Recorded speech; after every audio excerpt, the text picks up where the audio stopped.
What's up, y'all? It's Ty. In this video today, we're going to be talking about the new Hall of Fame badges that are or were added into NBA 2K26 MyTEAM. Are these things worth your time to grind for or not? As we do dive into that, just know the new exchanges are not worth your time for T-Mac, McClung. None of those guys are really worth your time. I'm sorry that it is the way it is, but none of those guys are honestly worth your time. I also will say, like, as far as the new wild gems, they are going for a lot of MT right now. So if you do have any wild gems just sitting in your collection, now is a good time to sell them. I'm just being honest with you, telling you guys what I see. Like, if you have any gold wild gems just sitting in your collection, I do think now is a great time to sell them because, again, their prices are going for a lot right now, or they're going for a lot right now on the auction house because people are wanting the Tracy McGrady and willing to pay a lot for these types of cards. So I'm just telling you, if you have any of these cards, it might be worth your time to just look at putting them up. Like, even for myself, like if I can get 2,400 out of every gold wild gem,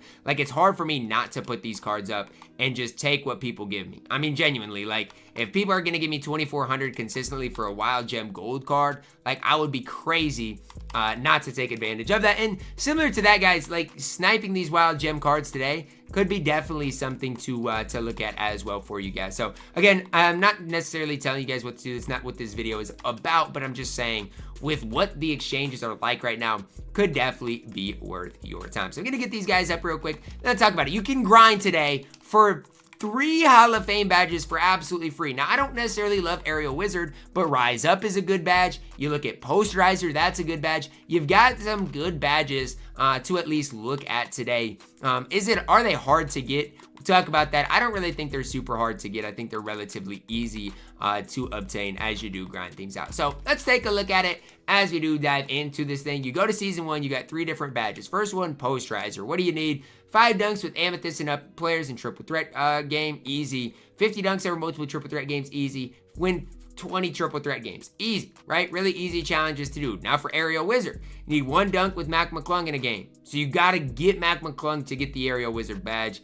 I don't like that at all. They're basically forcing you to get Mac McClung to get a Hall of Fame badge. Honestly, I don't like that. It's not worth your time. Just avoid this Aerial Wizard badge at all costs. It's not worth it. Like, if they want to force you to buy Mac McClung to grind out a challenge, I hate to break it to y'all, that is not worth it. Now, I'll comment on that in a second. Dunktober event, easy. 1 dunk with the Dunktober player. 50 dunks over full lineup games, 20 full lineup games. You got to win. Honestly, the worst part about that is you have to go into full lineup games and win. I don't necessarily like that part of it. But here's what I will say. A lot of people out there are going to want that Hall of Fame badge, which means that these wild gem cards are going to go up in price. There's no ifs, there's no ands, there's no buts about it. Because of the challenges that are added into the game, these wild gem players are going to be expensive because a lot of people are going to want that free Hall of Fame badge. It's Aerial Wizard. I really wouldn't worry a ton about it, guys. That badge is not super good, but I will say because of that being in the game, these wild gem cards probably will sell for a lot of MT today. So that is something to keep in the back of your guys' minds if you guys are, buying packs, or if you guys do have any of these wild gem cards in your collection. It could be worth your time to take the time to sell those cards. Now, for me, what am I gonna grind out? Well, I probably am going to want this Posterizer badge, which honestly is super easy. This is the easiest thing to get done. You got to make 5 dunks to ambient up players, 50 dunks over triple threat games, and win 20 games. So, like, what I would do is I'd just go into a triple threat board. And again, a lot of it's going to be easy to do. Just plug in, guys that can definitely dunk the ball at a high level, and you're going to be just fine. So, like, MC Dub, Scottie Pippen, these are guys that can get dunked super quick, super easy. And again, all you got to do is dunk the basketball. It's not like this challenge is going to be super difficult. The worst part about it is, number one, for the Aerial Wizard badge, they're trying to make you go get Mac McClung. I hate that. And the other negative part about it is they want you to go into full lineup games for the last badge, which again, I get it. It is what it is. I just hate going into full lineup games, so it's not something that I'm just gonna sit here and hype up. And I think, like, if you play like other game modes, so for example, if you play like Showdown, those type of game modes, it still should count. And don't quote me on that, but it still should count because that technically is a full lineup game, and I don't think it says a breakout full lineup game. So that is another thing just to kind of think about, that still should work, although it's not necessarily ideal. It still should work in those type of games. But get somebody that can dunk the ball, and honestly, you can probably fly through these challenges relatively fast, relatively quickly. And again, the worst part about it is I gotta win 20 of these games. Like, that is the worst part about what I'm seeing right here. Is it's not just, oh, well, you gotta get dunks. Now I gotta win 20 of these games as it stands anyway. So something that obviously I'm gonna have to get through, grind out, and do what I gotta do. But again, as you do grind these things out, you are going to get MT, you're going to get rewarded. So I don't necessarily hate the Hall of Fame badges. Do I wish the, 10 box still was in the game? Absolutely. I think people should have the opportunity each and every week to grind for the 10 bucks. I absolutely do. You're not going to see me, up here saying that, people shouldn't be able to do that. People absolutely should be able to grind for that. But with that being said, sometimes you just got to take advantage of what's there. And what's there right now is some free Hall of Fame badges that, again, I would take the time to go and grind out. And you guys are seeing right now, MCW is going crazy, getting all of these dunks. And again, it's going to be a process because you got to win a bunch of these games, and it's not going to be just the easiest thing in the world. But I do think it is ultimately going to be worth your time to grind these things out. And I'd even say the same thing for the middle challenge for Aerial Wizard. If you didn't have to buy or lock in for Mac McClung, that would be worth your time as well, guys. Hall of Fame badges are valuable on this game. I don't care like where you're at with your squad, where you're at with your account. Hall of Fame badges are definitely worth your time to go and get. It's just the fact of the matter that they want you to have to lock in a bunch of MT to go get Mac McClung to get a Hall of Fame Aerial Wizard badge.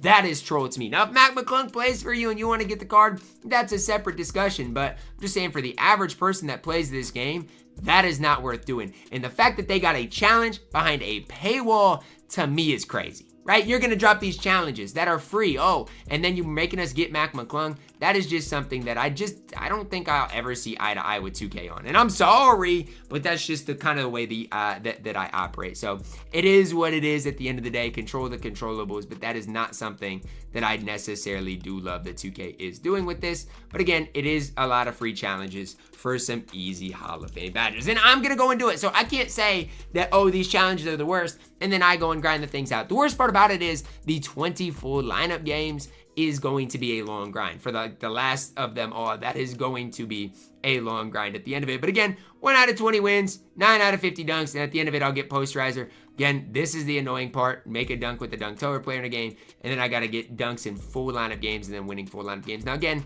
it says this has to be done in breakout, but you can do it in whatever game mode. Like, you can do these in showdown, you can do these in salary cap, domination, and all you got to do is get dunks and win games. So don't think you got to go into breakout specifically to get those things done. You can get these things done really in any game mode. Same thing here. Looks like even this, it says triple threat, so you got to go into breakout or something. But other than that, you should be able to get it done in any game mode. Do I like these challenges? They're fine. Do I wish that that the 10 box was still in the game? Absolutely. There's no ifs, ands, or buts about it. I still wish that was in the game. Again, something you could do today is sit on this wild gem for cheap filter and just buy these cards, because these cards are going for an insane amount of MT right now. I'm trying to find the right hot spot for what I'm supposed to be searching on, because right now these cards are just going for a crazy amount of MT. So maybe for 2,500, it's worth your time to buy anybody. I don't know. I don't know, but maybe this filter is just the best thing to sit on as far as it's concerned today. But that's really going to wrap it up for our video today.